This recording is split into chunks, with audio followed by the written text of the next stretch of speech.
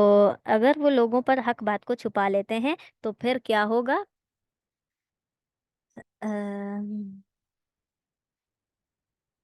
اولئک، یہی وہ لوگ ہیں، یلعنہم اللہ، جن پر اللہ کی لعنت ہوگی، ویلعنہم اللاعنون، اور لعنت کرتے ہیں ان پر سب لعنت کرنے والے. یعنی ایسا شخص جس نے حق بات چھپائی، جس کو اچھی بات، صحیح بات معلوم ہے، دلائل کے ساتھ، قرآن کی، حدیث کی کوئی صحیح بات معلوم ہے، اور پھر جب کوئی اس سے پوچھنے آتا ہے اور وہ اسے چھپا لیتا ہے، اس کو نہیں بتاتا کہ کہیں اس کا فائدہ نہ ہو جائے، یا یہ ہے کہ وہ ہدایت پر نہ آ جائے، تو یہ شخص کیا ہوگا؟ بہت ہی زیادہ لعنت کا مستحق ہوگا. اس پر ایک تو اللہ کی لعنت، لعنت اس کو کہتے ہیں رحمت سے دور ہو جانا، تو ایسا شخص اللہ کی رحمت سے دور ہو گیا، گویا کہ وہ کیا ہو گیا؟ بالکل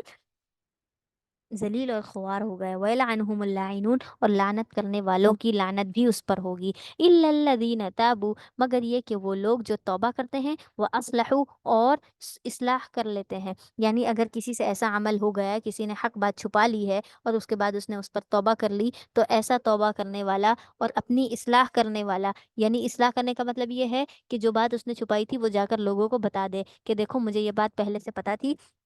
لیکن میں نے کیا کر دیا، میں نے اس وقت نہیں بتایا، لیکن اب میں توبہ کرتی ہوں اور میں نے تمہیں میں نے جو بات چھپائی ہے وہ میں ظاہر کر دیتی ہوں، تو یہ اصلاح ہو گئی. وبینوا، اور وہ بیان کر دیا، یعنی جو بات اس نے چھپا دی تھی وہ بیان کر دی. فاولئک اتوب علیہم، اور وہی لوگ ہیں جن کی میں توبہ قبول کرتا ہوں. اللہ تعالیٰ نے فرمایا کہ یہی وہ لوگ ہیں جو کیا کرتے ہیں، کوئی گناہ کرنے کے بعد، کوئی حق بات چھپانے کے بعد کیا کرتے ہیں؟ توبہ کرتے ہیں، اصلاح کرتے ہیں، یعنی وہ حقیقت بات کو جا کر لوگوں کو بتا دیتے کہ میں نے پہلے چھپایا تھا، اب میں سچ بتا رہی ہوں. وبینوا، اور اس بات کو بیان بھی کر دیتے ہیں. تو فاولئک اتوب علیہم، یہی وہ لوگ ہیں جن کی توبہ اللہ قبول کرتا ہے. یعنی اللہ نے فرمایا کہ میں توبہ قبول کرتا ہوں، وانا التواب الرحیم، اور میں ہی توبہ قبول کرنے والا اور رحم کرنے والا ہوں. یعنی ایسے شخص پر جس نے اپنے آپ پر رحم کیا، جس نے اپنے آپ کو اس ہونے والے گناہ سے بچا لیا، تو ایسے شخص پر میں کیا کرتا ہوں، رحم کرتا ہوں۔ ان الذین کفروا، بے شک وہ لوگ جنہوں نے کفر کیا، وماتوا، اور مر گئے، ٹھیک ہے، کافر لوگ مر گئے، وہم کفارون، کس حالت میں مرے، کہ مرتے وقت بھی وہ کافر تھے، ٹھیک ہے، ایسا نہیں ہے مرتے وقت انہوں نے کلمہ پڑھ لیا تھا، نہیں، پہلے تو وہ کیا تھے، کافر تھے، پھر ان کی موت ہو گئی، موت بھی ایسی حالت میں کہ وہ کافر ہی رہے۔ اولئک علیہم، یہی وہ لوگ ہیں ان پر لعنت اللہ، اللہ کی لعنت ہے، والملائکتی، فرشتوں کی بھی لعنت ہے، والناس اجمعین، اور سارے کے سارے لوگوں کی، قیامت تک آنے والے تمام لوگوں کی اس شخص پر لعنت ہے جو کافر تھا اور کافر ہو کر مرا، ٹھیک ہے۔ اور اگر ایسا ہے کوئی پہلے سے مسلمان تھا، نعوذ باللہ، مرتے وقت اس کو کلمہ نصیب نہیں ہوا، یا پھر یہ ہے کہ مرنے سے کچھ وقت قبل وہ کافر ہو کر مرا، تو اس شخص پر بھی لعنت ہے، کیوں؟ کیونکہ پھر تو اس کی زندگی کوئی کام ہی نہ رہی نا، کیونکہ اس نے مرتے وقت جو عمل اپنایا ہے، مرتے وقت اس نے جو سوچا، جو کیا، وہی اس کا آخری عمل تھا، اور اسی پر وہ اٹھایا جائے گا، ٹھیک ہے۔ اسی لیے آپ صلی اللہ علیہ وسلم کی ایک حدیث ہے، انما الاعمال بالخواتیم، کہ جس کا جو اختتام ہوگا نا، جس کا جو آخری عمل ہوگا مرتے وقت، وہ اسی عمل پر اٹھایا جائے گا۔ تو اللہ تعالی ہم سب کو مرتے وقت کلمہ کلمہ کلمہ نصیب فرمائے، اور ایمان کی حالت میں موت دے، ٹھیک ہے، کیونکہ مرتے وقت اگر ایمان ہے تو جب ہم دوبارہ اٹھائے جائیں گے تو ایمان کی حالت میں ہی اٹھائے جائیں گے۔ خالدین فیہا، وہ اس میں ہمیشہ رہیں گے، خالدین فیہا، وہ اس میں ہمیشہ رہیں گے۔ یہاں پر کیا ہے کہ جو اللہ تعالیٰ نے اوپر فرمایا نا، لعنت اللہ، اللہ کی لعنت ہے، تو اس لعنت میں وہ ہمیشہ رہیں گے، یہ لعنت ان سے کبھی ہٹائی نہیں جائے گی۔ لا یخفف عنہم العذاب، پھر جب ان کو عذاب دیا جائے گا نا، تو لا یخفف، ہلکا نہیں کیا جائے گا ان پر سے عذاب کو، یعنی پہلے تو وہ لعنت میں رہے، اب جب عذاب کی باری آئی تو عذاب کی صورت میں بھی اللہ تعالیٰ ان سے عذاب کو ہلکا نہیں کریں گے کسی بھی صورت میں، ہمیشہ وہ اسی حالت میں رہیں گے۔ ولا ہم ینظرون، اور نہ ہی ان کو کوئی مہلت دی جائے گی۔ مہلت کا مطلب یہ ہے کہ ان کو یہ نہیں کہا جائے گا کہ 10 دن تم پر عذاب ہے سختی والا، اس کے بعد چلو ٹھیک ہے 2 4 دن تم آرام کر لو اور پھر جو ہے تمہیں دوبارہ سے عذاب دیا جائے گا، تو ایسا بالکل بھی نہیں ہے۔ اللہ تعالیٰ ان کو جب عذاب دیں گے تو مستقل عذاب دیں گے، اس سے بچنے کی ان کے لیے نہ کوئی صورت ہے، اور نہ ہی ان کو کچھ وقت کے لیے روکا جائے گا۔ اچھا جی، اس کے بعد ہے وہ الہکم الہ واحد، اور وہی تمہارا معبود ہے، الہ واحد، جو ایک معبود ہے، اور تمہارا معبود وہی ہے جو ایک ہے، لا الہ، کوئی معبود نہیں، الا ہو، سوائے اس کے، یعنی وہی ایک ہی معبود ہے اور اس کے علاوہ کوئی دوسرا معبود نہیں۔ اور وہ معبود کیسا ہے؟ الرحمن الرحیم، جو بہت مہربان ہے اور رحم کرنے والا ہے، ٹھیک ہے، یعنی اللہ تعالیٰ نے اپنے معبود، یعنی ہمارے عقیدے کو بیان کیا، اور کہ اللہ تعالیٰ ایک ہے، اس کے سوا کوئی عبادت کے لائق نہیں، اور اسی طریقے سے وہ جو معبود ہے اس کی صفات کیا ہیں، وہ بہت مہربان ہے اور رحم کرنے والا ہے۔ اس کے بعد اللہ تعالیٰ اپنی کچھ نشانیاں بیان کر رہے ہیں، ان فی خلق السماواتی، بے شک آسمانوں اور زمین کو پیدا کرنے میں، خلق پیدا کرنا، آسمانوں اور زمین کو پیدا کرنے میں، واختلاف اللیل والنہاری،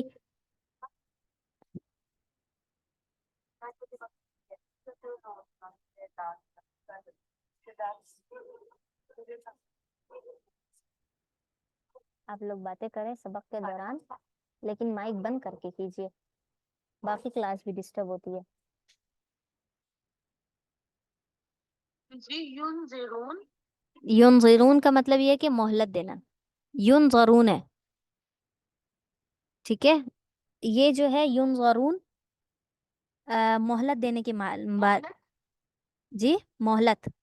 مہلت دینا کسی چیز میں۔ اچھا، ان فی خلق السماوات والارض، بے شک آسمانوں اور زمین کی پیدائش میں، واختلاف اللیل والنہاری، رات اور دن کے اختلاف میں، اختلاف کا مطلب یہ ہوتا ہے خلط ملط ہونے میں، جب رات ہے تو دن آیا، دن ہے تو پھر رات آئی، تو یہ جو الٹ پلٹ ہوتا ہے دن میں، روزانہ رات آتی ہے پھر دن آتا ہے، اس طریقے سے، والفلکی، اور کشتی میں، التی تجری فی البحر، وہ کشتی، فی البحر، بحر کہتے ہیں سمندر کو، جو سمندر میں چلتی ہے،